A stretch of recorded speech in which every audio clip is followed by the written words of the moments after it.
سب سے زیادہ علم اللہ نے میرے نبی کو دیا، سب سے زیادہ، کہ علم کی انتہا اللہ ہے، اور میرے نبی نے ان آنکھوں سے اللہ کو دیکھ لیا۔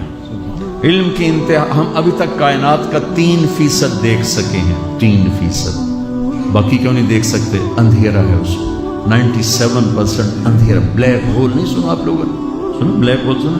97% اندھیرا ہے، 3% روشن ہے، اس کا بھی تھوڑا دیکھا ہے، زیادہ نہیں دیکھا۔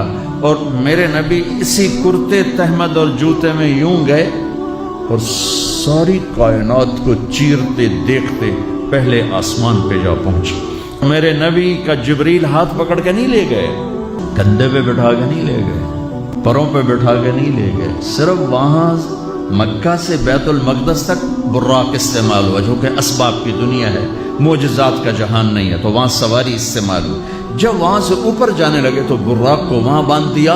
یہاں 2 حرف ہیں، الف اور با، اسرا اور بعبدہ۔ دیکھو پہلے یہ بات سنو، اللہ آنے جانے سے پاک ہے، اللہ زمان و مکان سے پاک ہے، لیکن ایک آپ کو مثال دیتا ہوں، جب کسی کو اہمیت دی جاتی ہے تو میزبان خود آتا ہے ریسیو کرنے کے لیے۔ میرا اللہ کہہ رہا، اب سنو، کہ میں اپنے حبیب کو خود لینے آیا تھا۔ اللہ نے اپنی قدرت سے اٹھایا، خود نہیں آیا، اپنی قدرت سے اٹھایا، لیکن پروٹوکول کے طور پہ فرمایا میں خود تھا۔